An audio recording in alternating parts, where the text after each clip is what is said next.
Dito po sa mundo ng cryptocurrency, hindi na po bago ang mga artistang bigla na lang nagpapahayag ng interest sa crypto space. Pero kamakailan lang, isa pong malaking pangalan ang umalingaw-ngaw at siya po ay walang iba kundi si Ginoong Kanye West.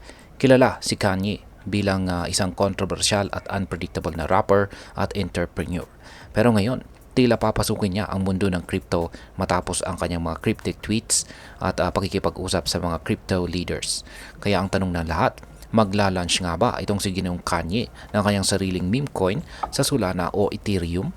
Kaya yan po ang siyang ating aalamin sa video na ito.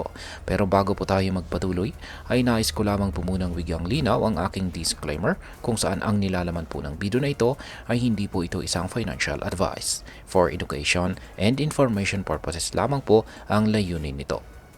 Ayan po siya, ang ating nakikita rito ay si Ginoong Kanye West. Yan, dami po siyang mga issue ngayon. Ngayon ay umpisan po natin sa kung ano po ang nagpasimula kay Ginoong Kanye West. Yan sa meme coin hype. Nagsimula po ang lahat ng mag-post itong si Ginoong Kanye sa Twitter ng tanong na when people make all the money with a coin, is that cash or concept? Yan. Yan kanyan po yung kanyang aktual na sinabi sa kanyang aktual na tweet. Ayan po siya. Ayan po. Ngayon ay ipinapakita nito ang kanyang lumalaking interest dito sa mundo ng cryptocurrency at meme coins. Sa mga nakalipas na buwan, maraming celebrities na rin ang nag-launch ng kanilang meme coins tulad po ni na Melania Trump na may Melania coin at si Wak Toa Girl na may Hawk coin. Dahil dito ay agad na umingay ang balita tungkol sa posibilidad na maglabas si Ginoong Kanye ng kanyang sariling crypto.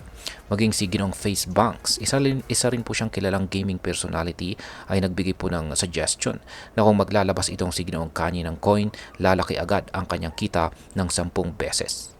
Ngayon ay paano po inalok ni Ginoong Kanye West ang isang crypto scam?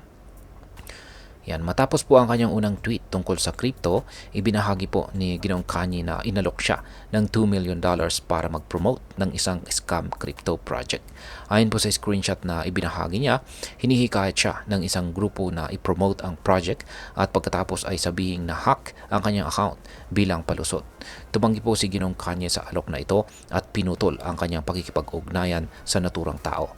Ang pangyayaring ito ay nagtaas ng maraming katanungan tungkol sa integridad ng ibang mga projects at kung ilan pang celebrities ang maaring inalok ng parehong scam. Ngayon ay ano po ang role ng Coinbase at saka si Ginoong Arthur Hayes sa Kanye West meme coin? Isa pang nagpasiklab sa espekulasyon ay ang paglalandad ni Ginoong Kanye ng kanyang chat kay Coinbase CEO Brian Armstrong.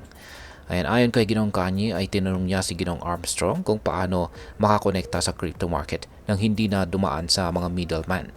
Dahil dito ay lumakas po ang posibilidad na ang kanyang project ay maring ilunsad or i-launch sa Ethereum, lalo na't ang base chain ni Coinbase ay nakabatay po sa Ethereum. Bukod dito ay si Ginoong Arthur Hayes naman, siya po ang founder ng BitMEX, ay lantaran ding nagbigay ng suporta kay Ginoong Kanye. Ayon sa kanya, dapat daw mag-launch itong si Ginoong Kanye ng meme coin na may ticker na YE or YE. Solana o Ethereum. Saan kaya ila-launch ni Ginoong Kanye West ang kanyang meme coin kung sakaling meron siyang plano na mag-launch nga? Kung sakaling mag-launch po itong si Ginoong Kanye ng isang meme coin, dalawang blockchain networks ang posibleng kanyang pagpipilian at ito po ay walang iba kundi ang si Solana at saka si Ethereum. Yan, si Solana po ay kilala ito sa mabilis na transactions, mababang fees at mataas na demand. Madalas na ginagamit ng mga trending meme coins itong si Solana dahil sa mga benepisyong ito. Pagdating naman po kay Ethereum, bagamat mas mabagal at mas mahal ang transaction fees kumpara kay Solana, ito naman ang pinaka-popular at widely adopted na blockchain para sa mga smart contracts at decentralized applications. Dahil sa koneksyon ni Ginoong Kanye sa Coinbase, malaki po ang posibilidad na baka piliin po niya si Ethereum. Pero dahil naman sa suggestion ni Ginoong Face Banks at ang kasikatan ng Solana para sa mga meme coins, hindi rin imposible na baka dito niya rin i-launch ang kanyang meme coin. At ngayon ay ano naman po ang maaring maging epekto nito para sa atin bilang mga Pinoy crypto enthusiast. Ayan, kung sakaling ang mag-launch itong si Ginoong Kanye West ng kanyang sariling meme coin, tiyak na magkakaroon ito ng malawak na epekto. Hindi lamang po sa global market, kundi pati na rin dito sa Pilipinas. Una, maaari po nitong buhayin muli ang interes ng mga Pinoy investors sa mga meme coins na unti-unting nawawala ang appeal dahil sa pagbaba ng market cap. Pangalawa, kung maging matagumpay ang project ni Ginoong Kanye, maaaring tumaas po ang demand para sa mga meme coins at magbigay ito ng oportunidad para kumita ang mga Pinoy traders. Pero tandaan, hindi lahat ng mga meme coins ay may long-term value. Kaya malaga pong maging mapanuri at huwag agad-agad mag-invest nang hindi po nagre-research. At ayan, bilang panghuli, ay ano naman ang aking masasabi tungkol dito.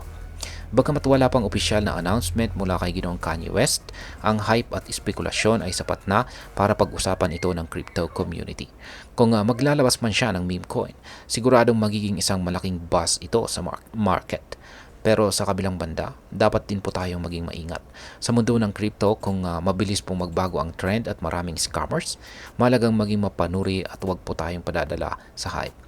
At sa kabuuan, kung magla-launch man itong si Ginoong Kanye ng kanyang meme coin, magandang abangan po ito. Pero tandaan, bilang isang responsableng Pinoy investor, dapat lagi po tayong mag-ingat at mag-research bago sumabak sa anumang investment. At ayan, hanggang dito na lamang po tayo sa video na ito mga ka-crypto. Sana po ay inyong nagustuhan ang aking paliwanag sa video na ito. Kung inyo po itong nagustuhan, pag-click lamang po ang like button nito. Marami pong salamat sa panonood, ingat po tayo lagi at God bless po sa ating lahat.